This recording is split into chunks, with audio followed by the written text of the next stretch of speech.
huge loss in the Tigers community, but the baseball community as a whole. The voice of the Toledo Mud Hens for over 6,000 consecutive games. The great Jim Weber passed away a couple of days ago just after doing a game between the Mud Hens and the Indianapolis Indians before the next game. And Jim Weber, a true legend of baseball. Here is his call of Mike Hessman's record-setting home run a couple of years ago in Toledo. So the 2-0 do. Here it comes. And Mike hits it to deep left field. Way back. Ah!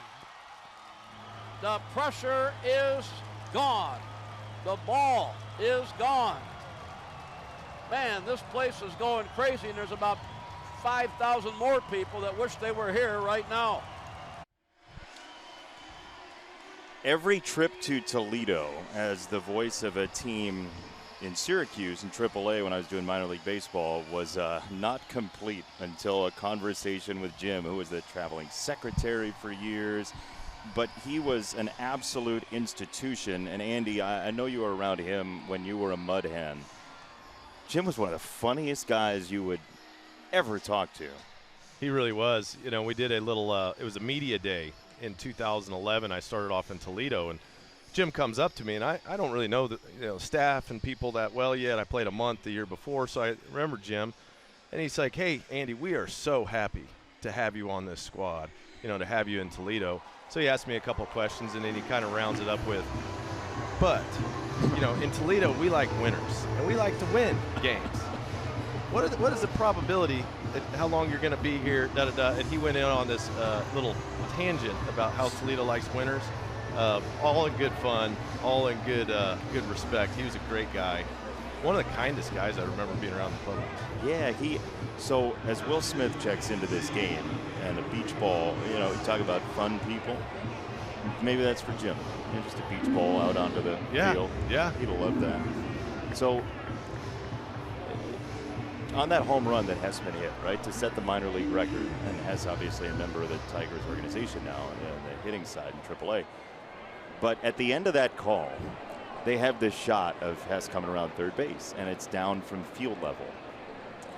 And Jim, who, doesn't sound like a trained broadcaster at all, and that was the greatness of Jim Weber. It was like a guy doing a game, but he knew baseball and Toledo so well that it was always fun and enjoyable.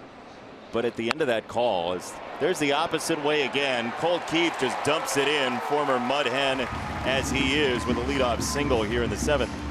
Hess coming around third base. Jim just goes, look at Jerry down there getting all those shots. He just named the camera guy because he's known the camera guy for so long. But that's like the essence of Jim Weber. He knew everybody, and he couldn't help himself. He was like, look at Jerry. Yep, Jerry's in on the action. Jerry's down there getting all the shots. Yep. And it's like this record-breaking home run, and he wants to make sure everybody knows who the camera guy is. Yeah, that's great. Awesome. We'll miss you, Jim. First pitch, ball one to Matt Vierling, and there's obviously connections all over the place. Our official scorer here, John Melkowski, was over in the press box every time that I went to Toledo. 1-0 pitch is popped up. It's back of home, and Fermin will run out of room. All right, watch Jerry. There's Jerry on the right side. Here we go. Get some love, Jerry. So good. I don't know how we found that, but that is beautiful. There's Jerry getting all the shots, Jim. Jerry just in on the action. Big guy right there. I mean, he's in there. Yeah, he is. Jim was right. Jerry was getting all the shots. He was. He's getting all the shots. So good. Nose hair and all. Vierling in the air, right field side. Renfroe into the corner. He makes the catch, and he's got that arm, so he'll spin it back in, and Keith won't go anywhere. There is one away in the seventh. So one down. Justin Henry Malloy will bat. Now, Jerry wants a high five. Oh, total denial on the high five. Jerry was still getting the shot while he wanted a high five from Hess, and he didn't get it. Don't be part of the story. Just document Cover the story. That's right. That's exactly right. Yeah. Don't be part of it. I mean, that's such a fun moment. And, you know, a lot of people don't realize how many people it takes to put all these things together. Yeah. You know, the cameramen, all the producers, everybody, and everybody's invested heavily into a season. I love that this is your third TV game, and you're like, our entire family, and just entire wonderful family. people. So many people pour their heart and soul into this. Best staff I've ever been a part of. Maybe the only staff I've been a part of, but best I know. Yeah, state of the art. 1-2 on Malloy. Keith at first, 1 out. So in Toledo, they had a press box that they changed, and it became a transparent press box behind home plate a couple years into my tenure at Syracuse. And it was so the fans on the suite level could watch us work, right? And you talk about all the people that work on that level. There's a swing and miss, strike 3, 2 down.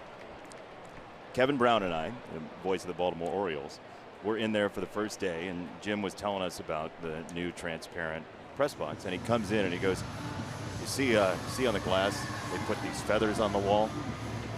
And we're like, yeah, it's a Mud Hen logo. He goes, you know why they put them there? We said, no, Jim, we have no idea. He goes, I kept running into the doors. Oh, no. The glass was so transparent. Jim was just like in a hurry. He just kept running into the door. He was so proud to tell us. And then, I mean, I the love clean, that, you know, man. and that's what it takes. The window washers there. Yeah. Were giving him a hard time because he couldn't even notice that there was glass in front of his face until he smashed through it. But that was like, it was the perfect Jim Weber story because he came barging into our booth and he was like, guys, I got to tell you something about these feathers. Yeah. So it was like just, you know, coming in, letting them know. Yeah. So good. Here's Andy Ibanez, pinch hitting. And for Bly Madris, who's been on base twice. But again, this is what Jim Leland's talking about, right? To have the courage, and, you know, 20 years ago, people would say audacity for taking out a guy who's been on base twice in a situation like this, but it's a different pitcher in a different moment. It is situational dependent, and Andy Ibanez has hit righties above averagely well. All that put into one phrase. Yeah, the dirt for Nate is on it. I like it. And that's why Andy Ibanez continues to get at bats, continues to be on the squad, is he absolutely has smashed left-handed pitching. I mean, on a whole nother level, like a high clip.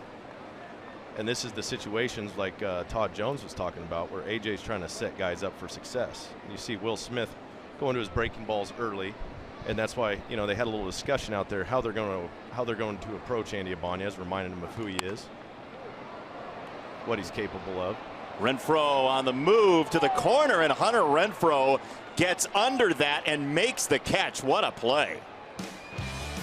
He ran a long ways for this ball right here. What concentration.